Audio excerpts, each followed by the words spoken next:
Hi, today we're going to talk about ethos, pathos, and logos, and these are used when we are speaking persuasively.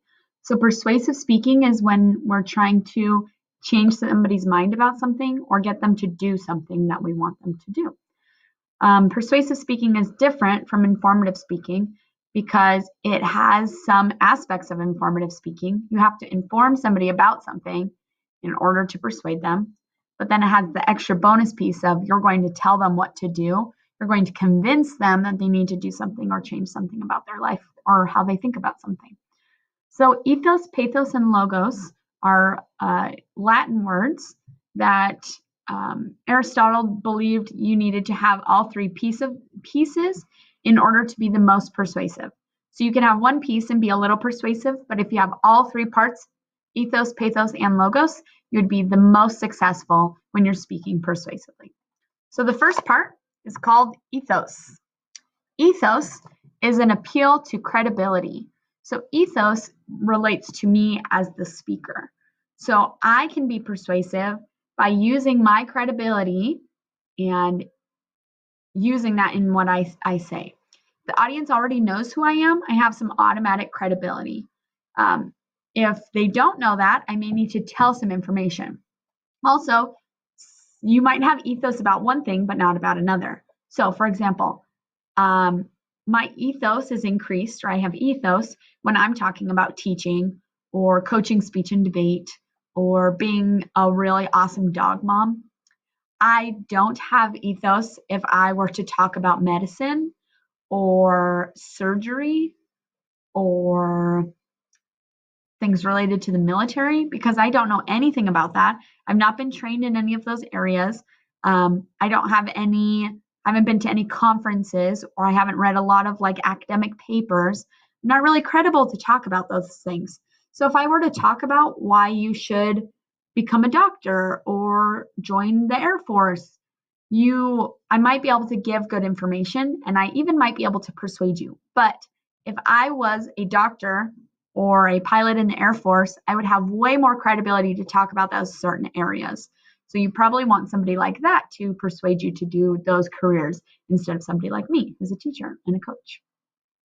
The second area of persuasion is called pathos.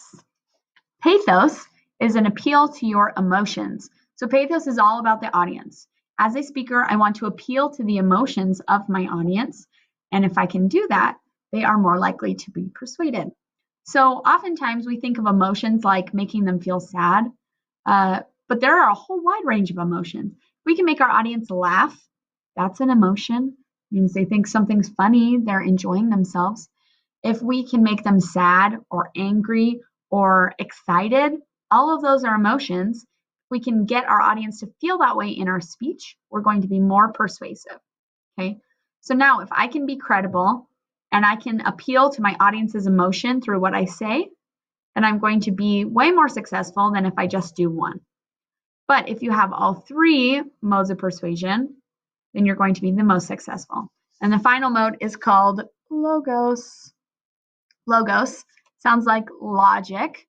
Logos is an appeal to logic or evidence.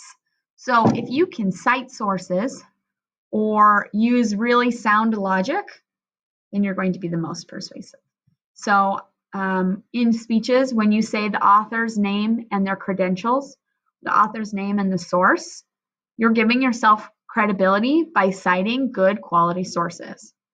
If I'm talking about something in a logical manner and it makes very clear sense to a common person, I'm increasing my logos. I can hurt my logos by citing poor sources or by citing fake news or people that I know are really biased. I can definitely hurt my credibility. So you want to cite good quality evidence and you want to use solid logic. Logos, logic. Next, you want to appeal to your audience's emotion. Pathos sounds like passion. Passion's an emotion. Third, you want to show your credibility or use your credibility to help you be persuasive. Ethos sounds like ethics. Ethics apply to a person's credibility. ethos, pathos, and logos.